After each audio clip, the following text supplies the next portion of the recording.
Dear children, today we are going to read Development Chapter 1 from the book of Economics, Class 10. Listening to this audio of Class 10 Economics, Chapter 1, you would begin to understand the topic development. Simultaneously, you would also find answers to many questions such as what should a country be like, what are the essential things that we require, can life be better for all equally, how should people live together.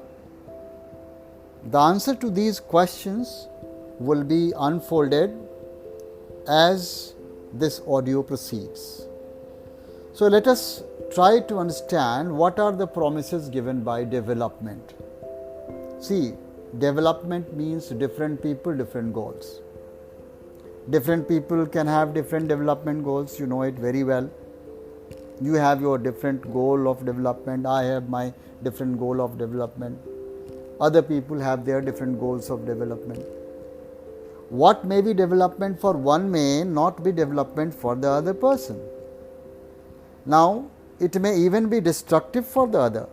So, we need to understand that when people are different, their goals would always be different in terms of development. Now, the first thing that comes under this development is our income. Secondarily, we think about other goals also. What do people want? Say you understand it, people want more income. Now, money is important. Why? Because they need to buy those things, material things, and these things are important, integral in order to lead a happy life. So, they need money. However, the quality of our life also depends on non-material, like equal treatment in the eyes of law or in the eyes of people, the freedom, the sense of security and the respect for others. These are non-material things, but they are also very important to live a quality life. So, for development, people basically look at different goals. The development goals are not only about better income, but also about other important things in life. Well, let us proceed further. We talk about national development. See, different persons could have different as well as conflicting notions of a country's development also. So, how to compare different countries or states? In order to compare different countries, their income is considered to be one of the most important attributes. Countries with higher income are more developed than others with less income. So, in terms of this particular notion, in today's scenario, dear children, you may say that America is a developed country and probably India is a developing one, because the income in the country like America is higher than that of in India.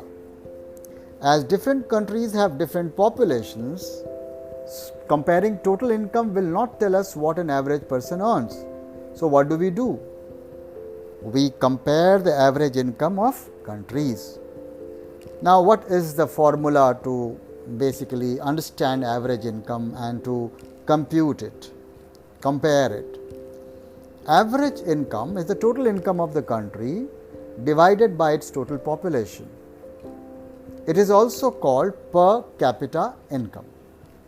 So, the formula goes average income is equal to total income of the country divided by total population of country.